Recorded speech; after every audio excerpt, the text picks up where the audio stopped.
Good morning, everyone, and welcome to Today y Mañana. I'm Alex. This is Xavier.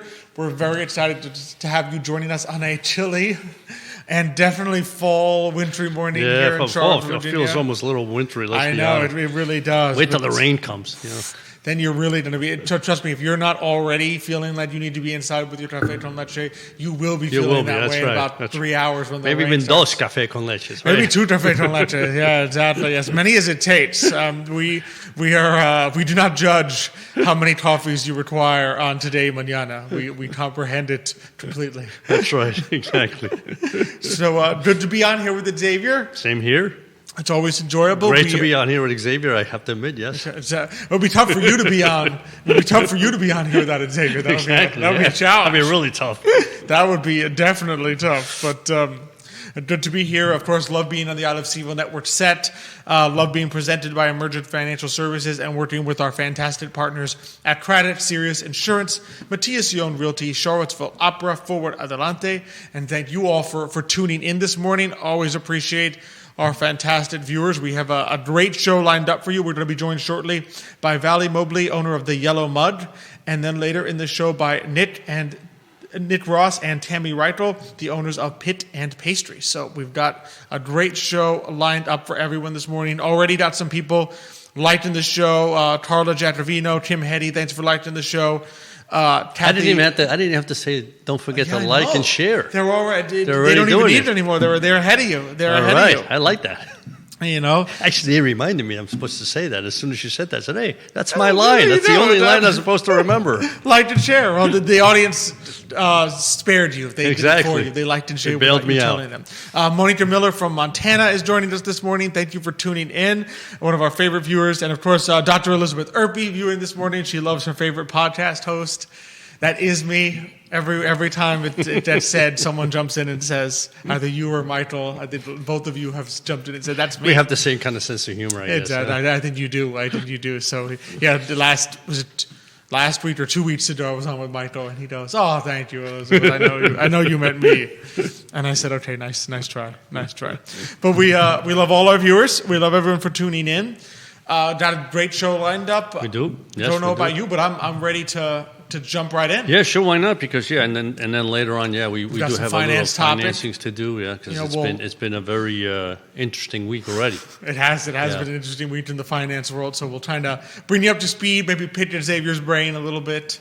Just a little. See what's in there, find out. So we're excited to jump into today's show and welcome this morning Mobley. She is the owner of the Yellow Mug. Thanks so much for coming on this morning. Good morning. Yeah, absolutely. Good morning. Thank you for having me. It's a pleasure. It is a pleasure. So for those who haven't met you yet, maybe tell us a little bit about your stuff and how you decided to start the Yellow Mug.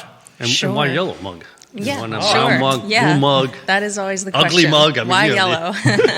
That's right. So my name is Mobley. I've been living in Virginia since 2020. And so when I first moved up here, I started working in Crozet at a place called Greenhouse Coffee. Through that relationship with that owner, she kind of found out I was, throwing around the idea of a coffee shop myself, and that seed was planted in me at like 17 years of age. Oh, wow. At a local coffee shop in the town I grew up. And during the pandemic, it was a really hard time for the owner of the greenhouse, and she was also into nursing, and just over that time, she just was feeling too overwhelmed with that job. And so she decided to shut down her place, and we had a conversation where she was like, if you would like to take this on as whatever you want it to be, you're welcome to do that. And in that moment, I knew that this was my opportunity, and this was the time. And so that's how I ended up in Crozet specifically. Okay.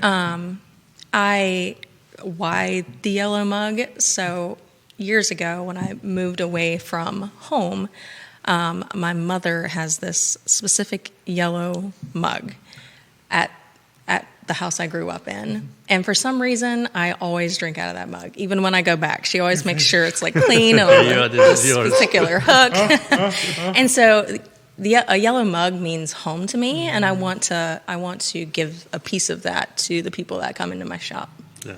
How often does that happen, though, right? It's true, because it's like there's always that one mug of coffee, right, that you use every day, and then it becomes that comfort of you take that mug, and even if you're not drinking coffee, whatever you drink out of the mug just makes you feel That's good. Right. There's meaning behind it. That's right. It's like it's your mug, and right there's, people come, it's like, oh, no, touch that mug. That's mine. That was mine. I was a fish out. I remember my aunt's house. Well, first it was not Nona's house, but then when there was those, she had those.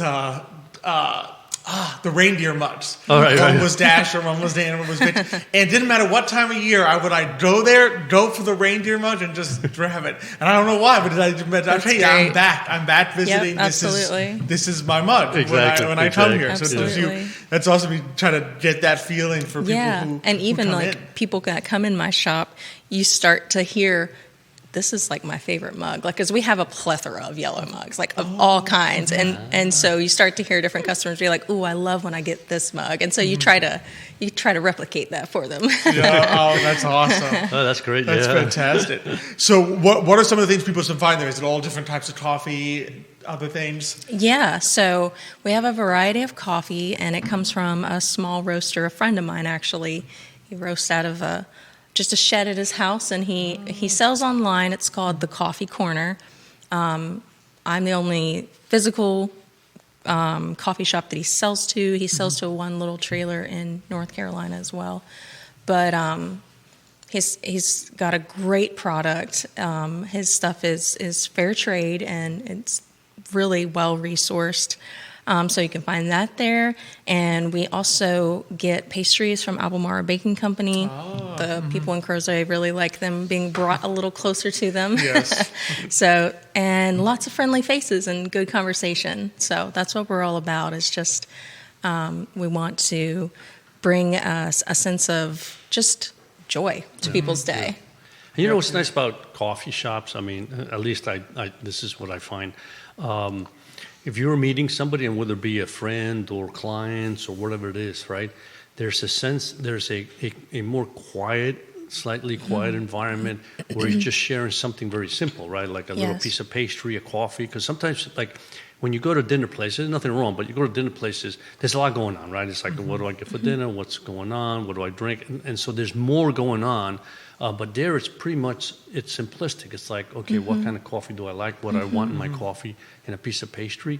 And then you sit back, relax, and you chat, and you talk. And I think that's, that's the homey thing, right? It's like you feel almost at home, only you're, with a friend or, with a client or whomever, right? Mm-hmm. And that's something that's really important to me as well, is just that creating a space for people to come and slow down for a minute. We don't have a whole lot of those spaces anymore, of just somewhere to sit, slow down, have a good conversation, and hopefully, have a better day after that than they were having when they came.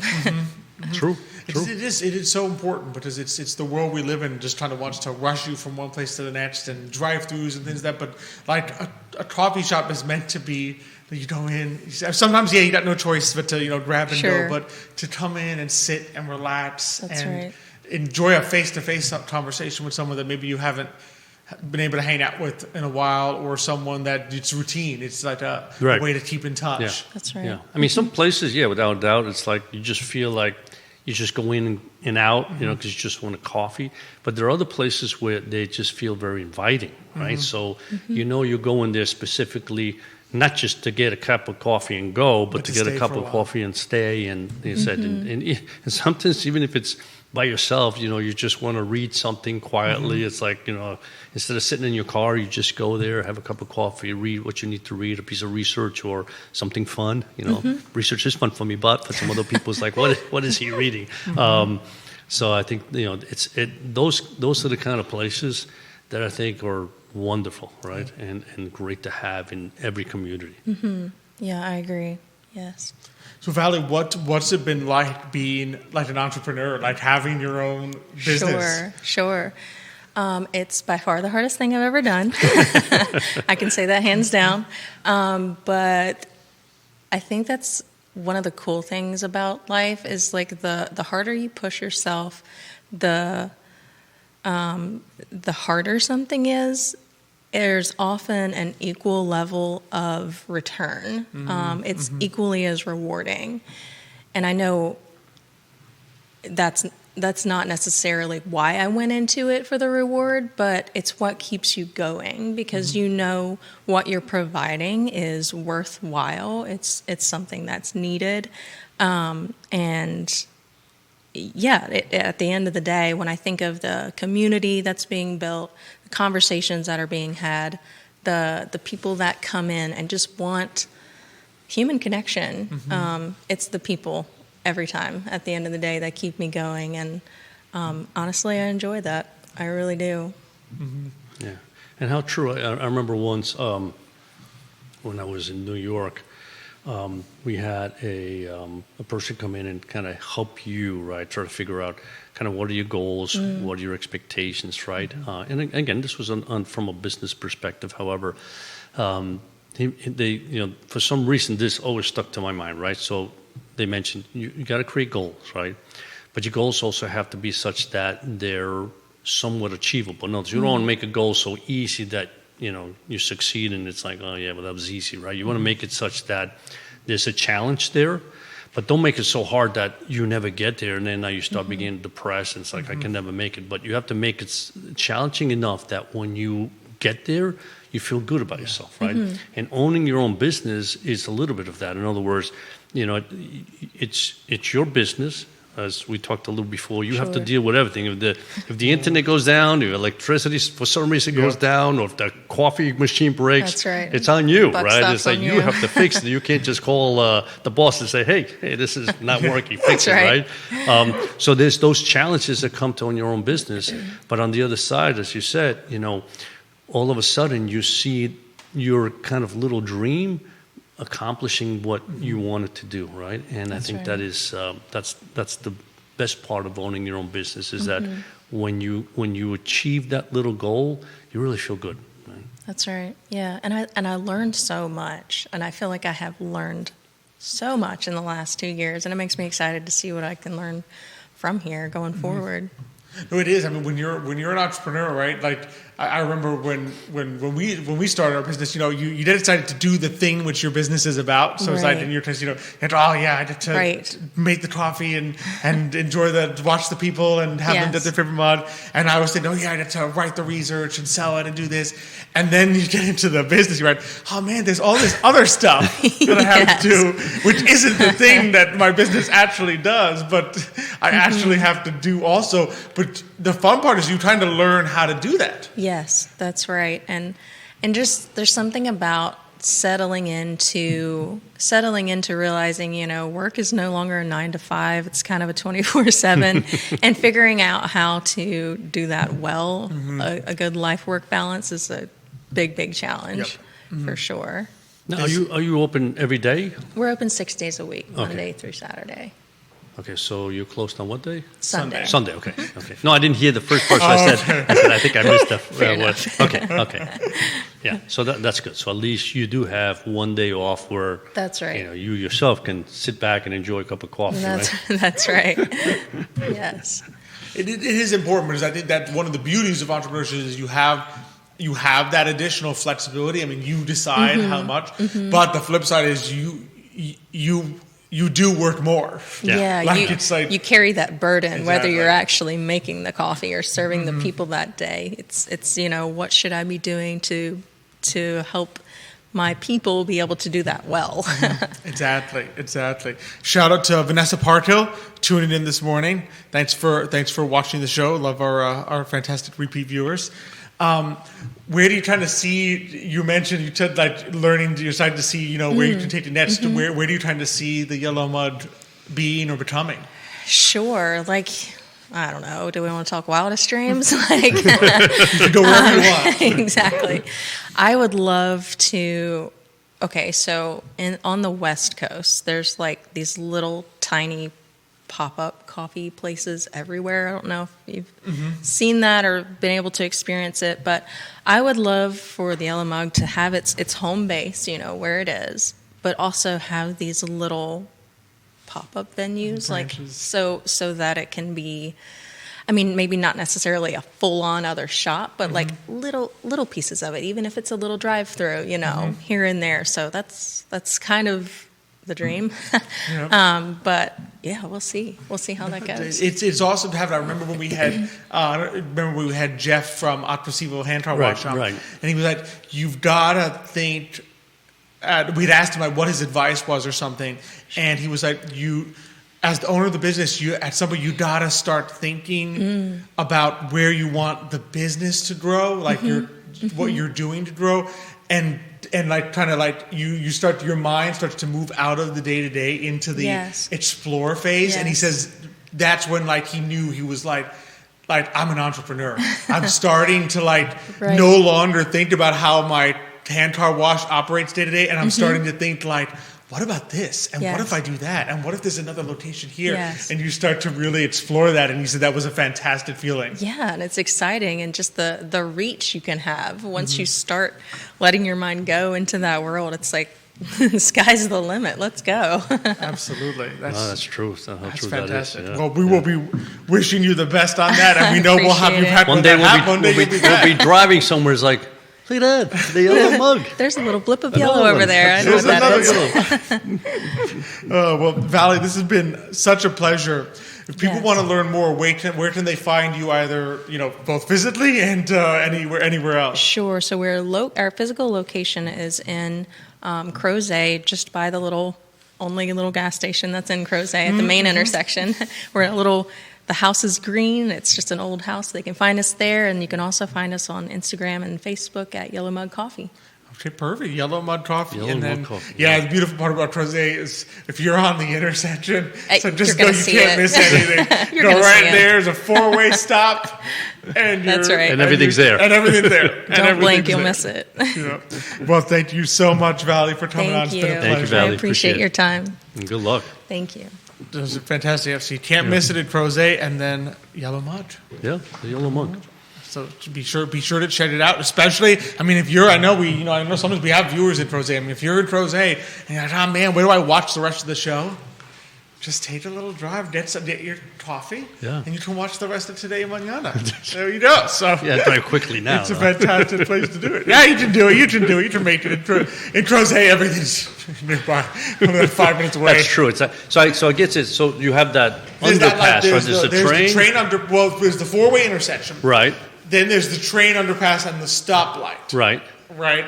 And so the 4-way intersection has that's when they have a little area. There's the gas station. Okay. Then the other little area, the Crozet Pizza is on. And the ballet place. And ballet place, and Albemarle Ballet. Okay. Then the other side is looks more like the train thing, and then the other side is the other side of the train tracks, which goes in that direction. So where that gas station is, that's where over there. There's the little green building. Okay. I got to take a look at that green house, building. And then it's the Yellow Mud. The only time I pass when I'm going to your house, I'm just going.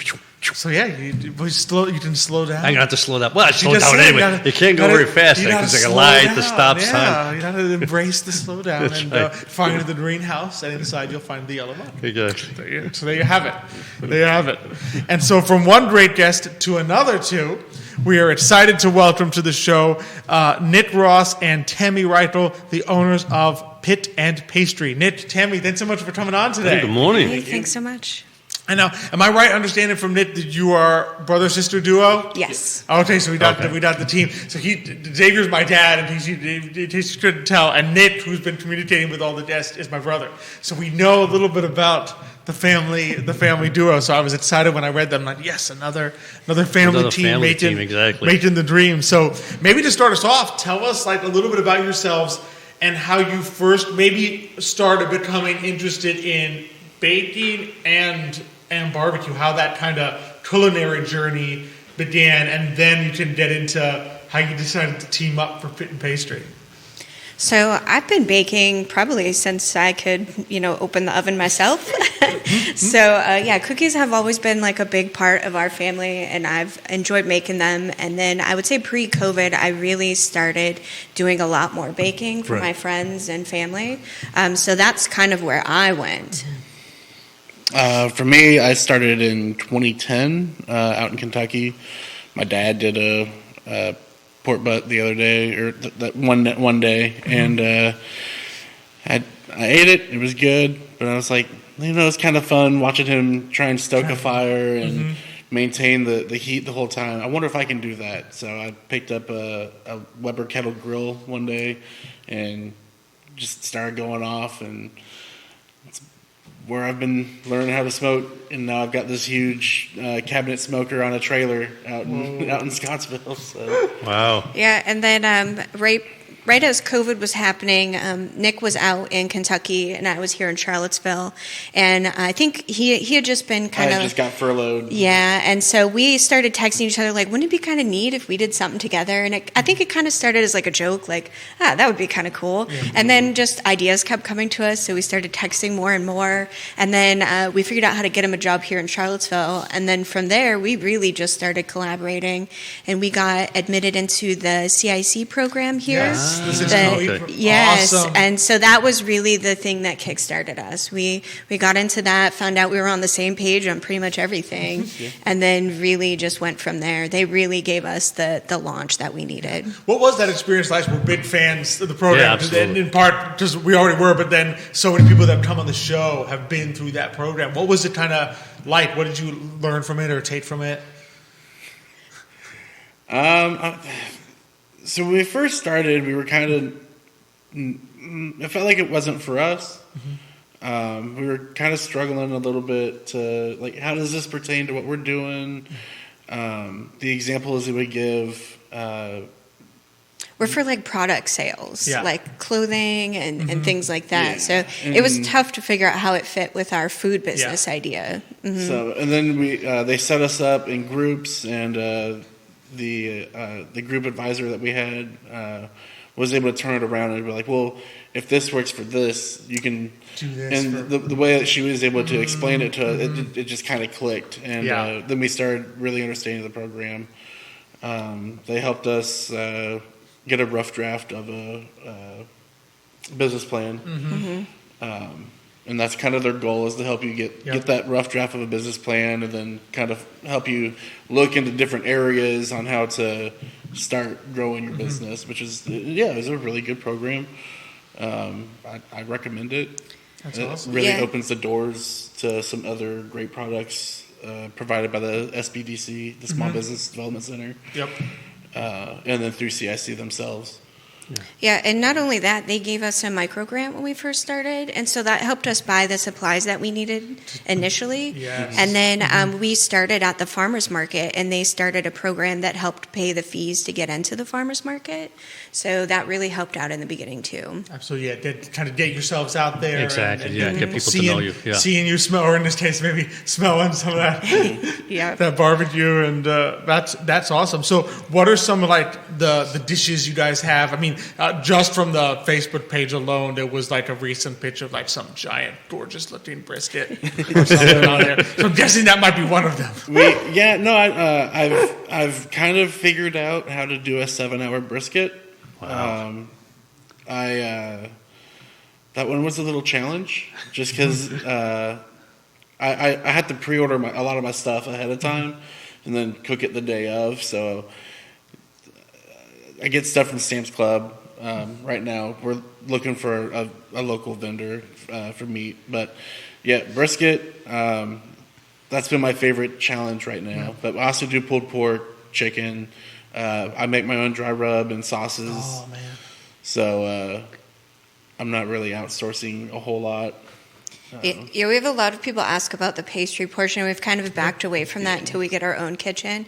It's a little bit difficult to combine the two right now, but I think eventually when we do have our own kitchen, we'll start doing things like barbecue hand pies and things like that. I got the savory barbecue, like the combined pastry stuff. Right. Yes. Yeah. Are there some sweets and other things there, or is it mostly barbecue right now?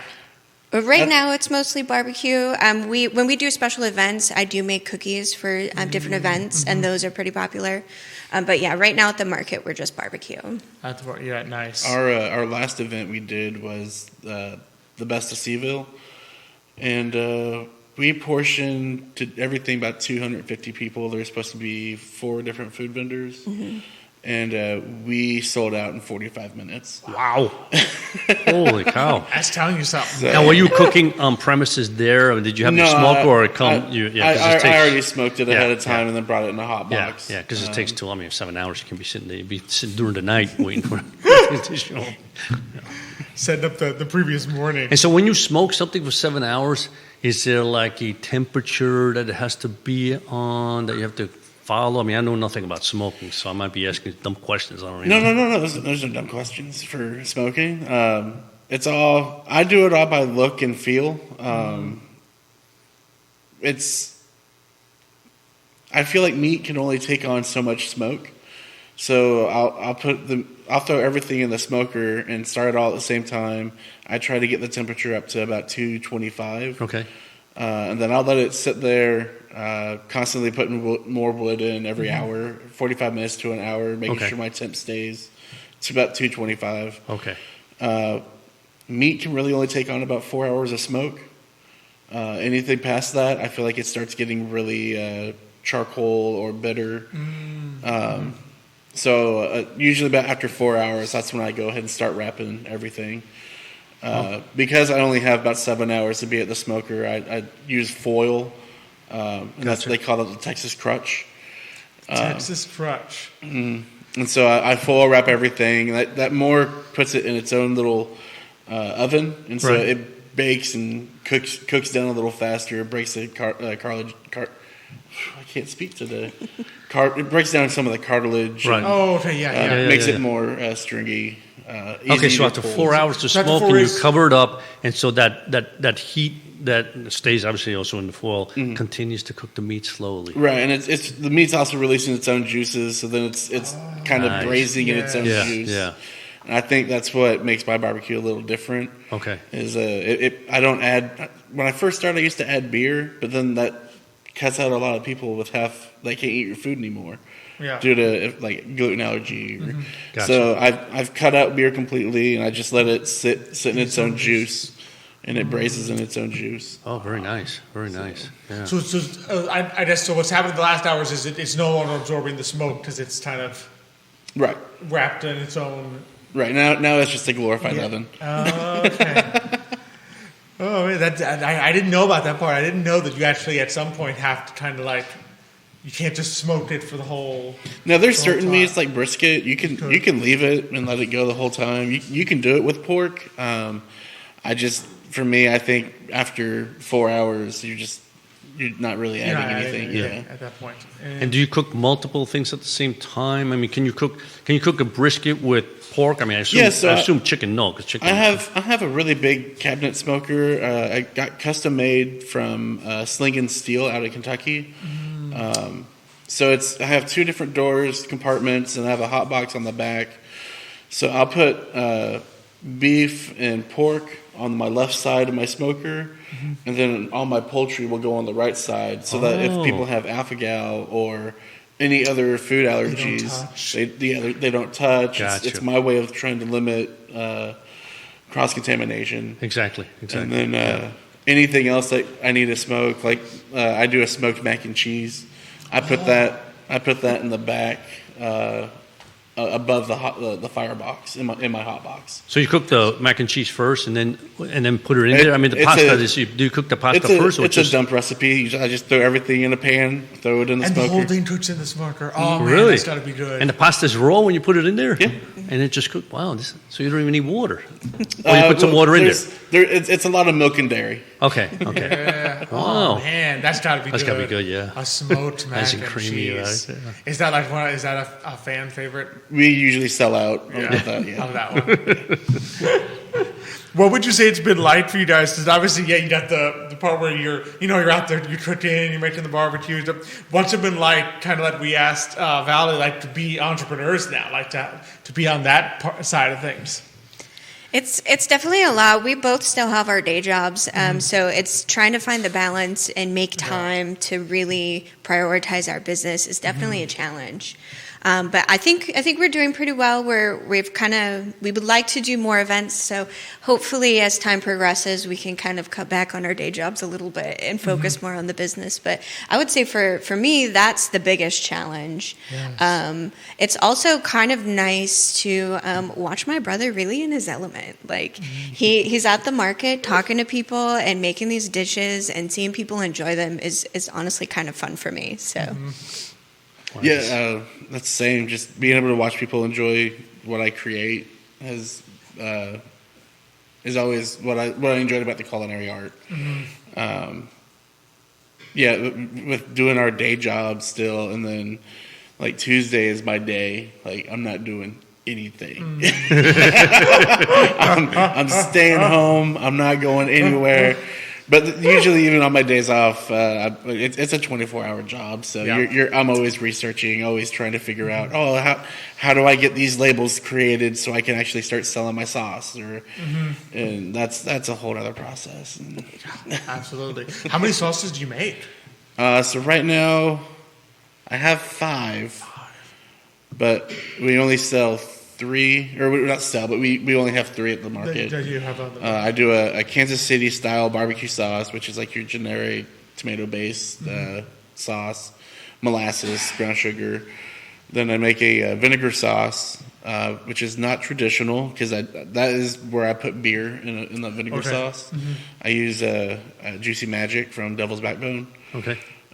So it imparts some fruity flavors to the vinegar. Yeah. So, and then I also make an Alabama white sauce. White sauce. It's a mayonnaise-based sauce.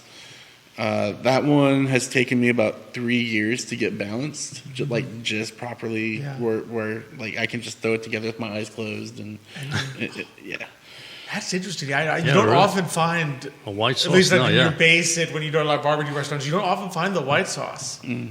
Oh, that's probably because it's hard to do. Probably, No, it's pretty easy. Yeah, you're supposed to say it's very hard. Well, maybe it's easy to do, but it's hard to get it right. It did take him 3 years. So 3 years to get it perfect.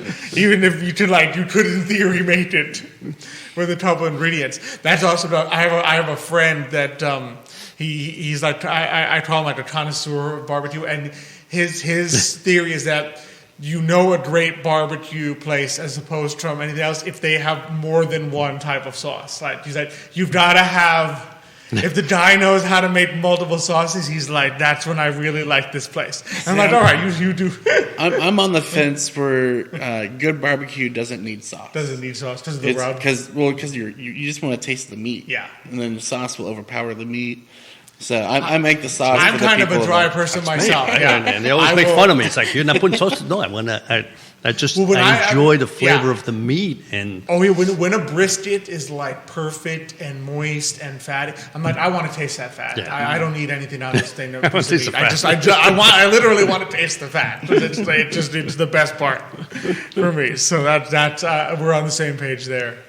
But that is fantastic. So I have a question for Tammy, right? Because you're the baker, but at this point, there's not much baking going on yet. Mm-hmm. So do you help? Yeah, so I'm just trying to see here. I mean, this is a brother sister. Wait a minute. So we, as an entrepreneur, you always got to wear multiple hats. Mm-hmm. So I always laugh that I'm the admin and Nick is the talent, and so I do a lot of the paperwork, and I do, when we're at the market, I do the kind of the front interfacing part. I take all the orders and hand all the orders out. We also have our mom works with us. She helps us with our accounting, and then my 16-year-old son helps in the serving part. So it really is fully family business. Absolutely, yeah. And then someday when you're baking, right? Mm-hmm. Then Nick is going to do the admin a little bit. Yes, yeah. We got to share this, He'll right? take on a bigger share, and we'll put my son more to work in the kitchen. There you go. It's awesome family business. No, it is. It's fantastic. Especially when you get along, you're on the same page. It's an awesome thing. We got audience member Kevin Higgins says, if Nicholas spent 3 years to perfect a sauce, he's exactly who I want to get barbecue from. And he wants to know if you have any tips for cooking brisket. Apparently he's tried it like 24 times and has not quite gotten it right yet. He's done the wrap cooler. Is it the hardest to smoke, or is he just lost? Brisket's a challenging meat. Yeah. So the process I've figured out for me, I throw it on the rack after I rub it with whatever spices. I'll cook it for 4 hours, and then I'll wrap it for the last 3. Sometimes I'll add like beef stock and let it braise in the beef stock as well. But brisket's one of those. It's low and slow. It does its own thing. Once it hits a certain point, it's called the stall. And it's going to stay at that temperature, but you just got to keep pushing at it, and eventually it'll break and keep continuing up to like 206, I think is what you want it to finish at. Got it. So, so that's a trick. So don't give up if it stalls, essentially. Like, Right. If it's stalling, you got to just keep going. Yeah. Because at some point it starts heating up more. Yeah. Like, okay. Well, now at the same time, it must be hard, though. It must be a little hard because, I mean, I've got a Weber, right? My Weber, it's a charcoal Weber. It's about 20 years old, so there's a lot of, heat that escapes from different places, so it's not as when it was new where you could really control the heat, right? But it's very hard for me to get that heat at 200 or like you say 225. There's just no way I'm going to be able to do that unless I stay there like the whole time. It's like, throw another piece. I think you do have to yeah, watch but it all the he must time. have I'm sure his thing is bigger and more professional, so it probably holds that heat a little more constant. Is that right, or are you checking every 5 minutes? It does hold the heat pretty well. When I'm at the smoker, I'm really the most time I'm just hanging out in the truck. Okay. And I'll throw wood in about every hour, 45 minutes to an hour, and the wood I use right now is white oak, and. Because it takes a lot longer for white oak to burn. It's a harder wood. Yeah, it's a harder wood, so it maintains more even burning throughout the whole process. Yeah, So, it doesn't flare up. No. Yeah, no, that's probably my problem. That might be your I problem. got to get some white oak. Get some white oak, yeah, that thing.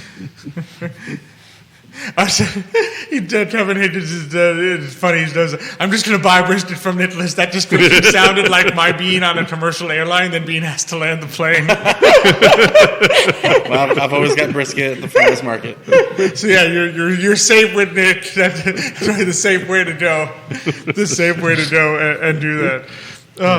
So this has been a lot of fun. Did you? Yeah. I know you could probably talk for hours on barbecue. Yeah, no, I mean, for sure. Yeah, I barbecue, and sometimes it comes out okay, sometimes not okay. But I just, first of all, I love being outdoors. Mm-hmm. So the idea of like, my wife says, "You want to barbecue?" Yeah, no problem, because I'm outside, right? So whether it's meat or chicken or sausage or whatever. The only time it's a challenge is like sometimes we have company, and then there's sausage, hamburgers, meat, chicken, and it's like, this is going too fast, that's going too slow, and I'm going crazy. And it's like, oh man, that was burnt. Who cares? It's still all good if it's barbecue. That's my as opinion. long as someone enjoys it, barbecue's barbecue. Exactly. Exactly. That's what I always say. Exactly. It's always delicious. It's one of the best things out there. And then it sounds like you guys are one of the best things out there. So where can people... I mean, I guess physically, is it still going to be the CVille Farmers Market? Yep. So we're in the CVille Farmers Market every Saturday morning from 9 to 1. This is the market on Water Street. Mm-hmm. Okay, I was going to ask, is that cheap park? Okay. We're also going to be at the tree elimination this year on the downtown mall. Oh, okay. Nice. What day is that? So It's the first Friday in December, I think. Okay. So let's see. We can get that Yeah, date I for should have everyone. the date. And then as far as like online, following you guys, seeing what you're up to, where should people go for that? So we're on Instagram and Facebook at Pit and Pastry. Okay, Facebook and Instagram, Pit and Pastry. Grand Illumination, Friday, December 6th. So man, that's only like 3 weeks away. Yeah, so it's crazy. Friday, December 6th, you're going to be out there, you're going to be cold, you're going to want some barbecue. So That's right. You should go find Pit and Pastry. But until then... I bet you one of the sauces is hot. Is that true? Is one of the sauces hot? I don't really have a spicy sauce. Oh, you got to work on that. So that on December 6th, if you're cold, you get the little spicy sauce. Just kidding. Yeah, remember, that makes you sweat. You're going to get cold faster. All right. watch out No for that. spicy sauce then. I don't want to sweat. There are peppers in my smoked mac and cheese, so Yeah, we can- that'll heat you up a little bit. There you go. Okay. Maybe we can break out the spicy Coca-Cola sauce again. Maybe. Yeah. Stay tuned. Well, this has been awesome. So awesome to have you guys on. Love what you're doing. Absolutely. Be sure to check them out every Saturday at the Charlottesville Farmers Market. That's At the city market. That's the Water Street Market. And then look for them at the Grand Illumination on December 6th. Absolutely. It's so good to have you guys Thank on. you guys. Thanks for You've been coming on great. today. Thank you so much. I am really hungry. I warned you. Yeah, I know. That was probably going to happen today. I'm feeling it myself. Yeah. Where's that brisket now? Watch me ask for Dominic when Nick started describing the smoked mac and cheese. Yeah. Oh, no, really? Now I'm getting hungry. Yeah, you mac and cheese Yeah. or match made in heaven. I know. Tell me about it. But so thanks, Kevin Higgins, for the awesome comments and questions. Thank you, Udromana de Dosen Angeli watching. She's the mom of Claudia Cruz, Dulce de Leche. Oh, the Dulce de So Leche. we always love muchísimas gracias. Nothing Udromana, like it. for You have watching. some barbecue, and then you have some dulce de leche. How can you go wrong? How can you go wrong? Actually, you know, With so many the awesome problem with us, entrepreneurs. Alex, though, it's like if it's food, we seem to like it, right? It's like, Is there anything wrong is with it that? really? You know, there's not much. Oh, that's a problem. Not much we don't like when it comes to food, right? Exactly. Well, but we're in the right place for it. There's so many great food there is, entrepreneurs there is, in yeah, Charlottesville, yeah. and just learning new ways and helping creating great businesses with the help of like CIC and SBDC. So be Yeah. sure to check them out too. Yeah. I mean, literally, we were in New York, and for some reason, we got to talk a little bit about Charlottesville. And I said, it's amazing because obviously New York has a zillion restaurants, right? But I said, it's just amazing that Charlottesville, being small compared to New York, obviously, right? It has so many different Per type of capita. restaurants, and different type of foods that you really, it's not like, oh, I got to go to New York to get this or that. You really don't have to anymore because there's almost just a anything lot here, here, yeah. and It's good. just- It's good. Exactly. You know? High quality and Yeah. really so much variety. So it's we're lucky. We're very with this fortunate, place. yeah. So there's no shortage of places to check out. That's why we have this. That's why this show has been running for. That's why everybody loves Seville. Yeah, exactly. That's why everybody loves. And do I Seville. say that right? If somebody makes fun of me, I think it it's should be CVille. I Oh, think. CVille, okay. Yeah, but you know why you say Seville, because you're probably deep in your mind. Seville is a city in Spain. Seville. So you say your mind wants to say Sevilla. Sevilla, and so you say Seville. That's what it is. It's subliminal. That's not a bad place. I mean, No, it's a beautiful place. It's also a beautiful place.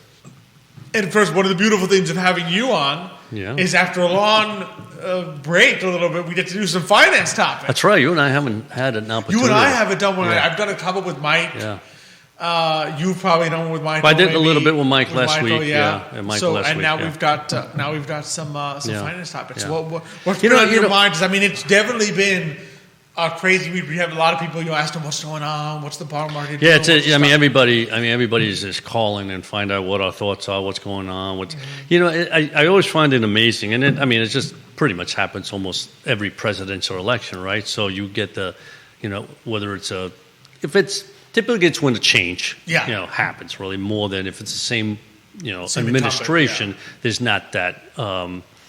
Change in the marketplace because the expectation is that nothing much is going to be different, right? Whether good or bad. But what always intrigues me is that all of a sudden, boom, there's an election. This particular administration wins one side or the other, and the market moves in one way or another. And I'm saying to myself, that person in administration hasn't begun to do anything yet, right? I mean, they haven't, and we don't know if it's going. We don't even know if it's going to work, what the impact's going to be, and you see that, right? I mean, think about just kind of compare a little bit, and only so we don't have to go way back, but the 4 years where Trump was in office, the 4 year during Biden was in office, right? There was 1 year when Trump was in office that the Fed began to raise rates, right? 2018. And the market went down. Then there was that 1 year where obviously we had the inflation and the Fed raised rates and the markets went down. So there's nothing to predict what can happen over the next 4 years that everything looks like this is what should happen, but there's always that monkey wrench that gets in there somewhere that changes things, right? However, you sit back, you say, okay, what is it that Trump says that if he does will impact the markets, exactly, yeah. right? What can we expect if he succeeds in doing the things he said he's going to do? Exactly. And for me, there are, basically, and I know a lot of people have focused a lot on the tariffs. Well, he's going to raise tariffs, and therefore we're going to obviously be paying more for imported goods, right? Well, I'm not 100% certain of that, right? In other words, if you say this is what we plan to do, right, then the other countries may turn around and say, okay, wait a minute. We really don't want you. That's right. We don't want you to raise tariffs on us. What is it that we can do in order to make a fair exchange so that we keep our prices and we buy something from you that you have, right? What a lot of people I think don't realize is that other countries do have, like, the United States has generally been known as a very free trade, no tariffs kind of country. Although not in every industry, there are pocket industries like sugar and stuff where we absolutely have quotas and things like that. But other countries do put tariffs on. Like Europe puts a whole bunch of tariffs and quotas on American goods. So there may be that the exchange that happens is not that a tariff shows up on European goods, but rather the Europeans say, okay, well, in exchange for you not putting a tariff on this, I will remove my tariff on that, which you were sending our way. Exactly. So there are things that can happen using that as a leverage tool that don't actually involve implementing the tariff itself. Absolutely. And so those are things that we just don't know what the impact is going to be, right? In other words, are tariffs really going to be an inflationary scenario for the next year or two? We don't really know, right? The market initially said, you can tell by what happened the first few days. It's like, oops, we're going to see inflation because the long-term bond market, rates went up, and that's usually an indication that you're going to see inflation. And the equity market took off, right? Because obviously that, in essence, is also a positive. The one thing that I think you can sit back and say, what sectors, what areas of the market may do better, and if truly the feeling that there's going to be a reduction in regulations, right? Then I think what's going to benefit more than anything else is small companies. Right? Because small companies are the ones that are challenged the most when you have regulations. So difficult for them to get into that space. It becomes very expensive. And so the smaller company is the one that just is constantly struggling. And I think over the last 8 years, large caps done well during some time period. Growth has done very well over the last couple of years. Large cap growth. Yeah. And then small caps, they've been struggling, right? Now, over the last 2 months, that's begun to turn around. And I think that if truly, there is a feeling that regulations will be, at least, not eliminated, because you always need some regulations in some cases, but maybe there's some areas where say we don't need this for a small company because we need to. Or conversely, it could just be the certainty that there will be I think the one no new regulations. There will be no new ones. Exactly. Right? So, exactly. Okay. Would a new administration be able to immediately erase any regulations that exist at this point? Who knows, right? Yeah. But I think there's kind of a certainty in the market. Okay, well, at the very least, certain things, right? For instance, that the corporate tax rate is not going to change for 4 years. You could pretty much... it is not going to go up for 4 years. It might go down. It might go down, exactly, words, if you're a corporate, a small cap corporation sitting there, right? A small cap company, you're looking forward to, okay, I know for certain that the corporate tax rate will not go up for 4 years. Okay, I can do X for 4 years, I know it won't go up. I know for certain, right, that the unrealized capital gains will not be taxed. Right? So for certain that won't happen. Exactly. Right? So there are certain things that once the election is over, lock into place, right? Because for certain that a certain realm of possibilities, which would be there for one candidate, are not there for the other, right? And now you introduce maybe the uncertainty is the things which Trump has said he will do, which we don't know if he will actually do. Exactly. Right? But you can certainly rule out things which you know for certain will Yeah, not you can happen. rule out things that, let's say the other party wanted to do. So you can say, well, in this case, I mean, I guess the other party had said, we want to raise rates on corporations to 28%. Well, Would they have that's not going to succeeded? happen because... Who knows, but now it won't happen. Exactly. But now we know that won't happen because that's not the plan here, right? So you're right. So there's the sense that these items, these situations aren't going to change, right?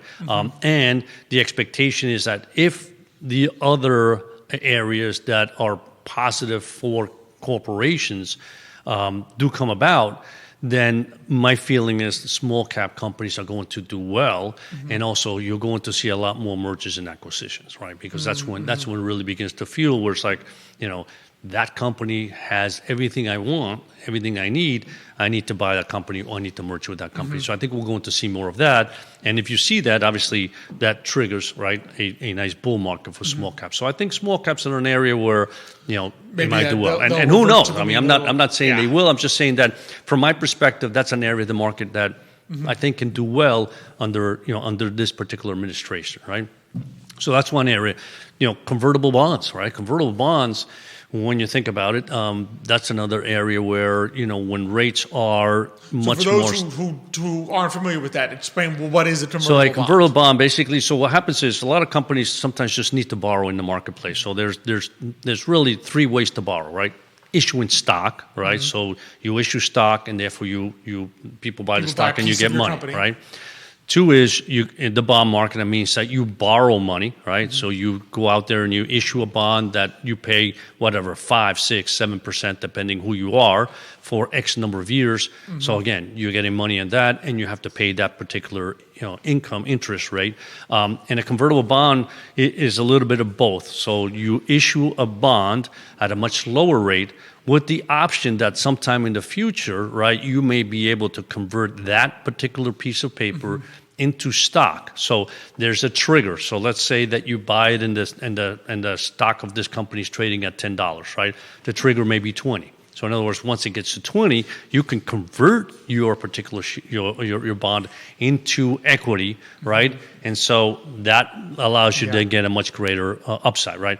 So these particular convertible bonds also do very well in a situation where most of them are small companies. So small companies do well, and that market goes up, then the convertible bond market will do very well, right? So there's two areas that I think are worthwhile looking into, and seeing whether there's opportunities in the marketplace.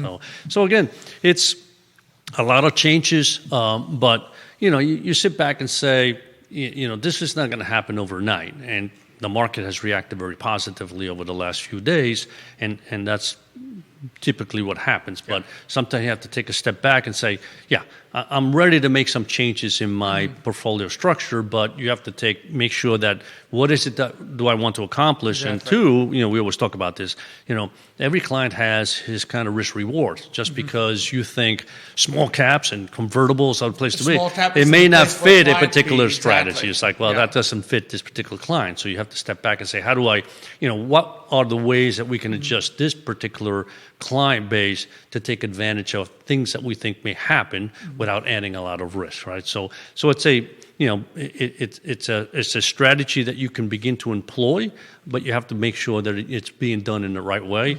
And it's not something where I would say, sell all the S&P 500, buy all the Russell 2000, good to go. No, that's just ludicrous, right? It's just from looking at what we see, I think interest rates are going to stay a little higher in here for a while, right? And I think, again, in the stock market, I think there may be an opportunity here for small caps. And the other area, which I know we talk a lot about, international stock markets. As much as sometimes one likes a lower dollar so that we can import cheaper, I don't think that's going to happen. And so I still am in the camp that I'd rather be investing in the U.S. than in the international markets where you're talking about Europe, Japan, et cetera. Emerging markets, again, that's a whole different story. Picture. But I'm still in the camp that it's not an area in the market that I think is going to benefit me over the next 2 years at least. Yeah. Kevin Hiddens asked, do you see any changes as far as a lot of remote government employees, if indeed the Department of Government Efficiency kind of gets off the ground and starts eliminating some positions here and there? I wouldn't be surprised. I Yeah. mean, certainly, I think we've already seen a little bit of that, but without any doubt. And it's a two-edged sword. The answer is yes. I mean, that should happen, but at the same time, you have to make sure that those particular employees are truly doing their job. Somebody has to keep an eye on them, right? Because, we've seen that. You see that a little bit in Wall Street, where it's like there's been a lot of Wall Street firms like, no, you got to come back to work because the production is not what it should be, right? Yeah. So again, the answer is yes. It's a great way to basically reduce cost, but you also have to make sure that they're doing the job. Yeah. Well, I guess, some of the remote ones, if there actually was not efficiency there, those positions may disappear. Yeah, exactly. And it's always the two-edged sword, right? Because obviously you've got a very large, government spending obviously is a very large percent of the economy right now, of GDP. Yeah.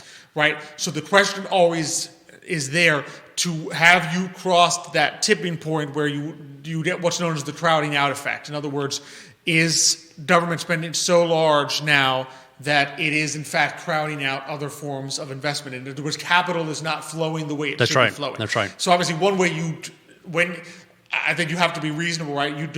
Part of making that government spending disappear is there will be some government workers who no longer have positions, right?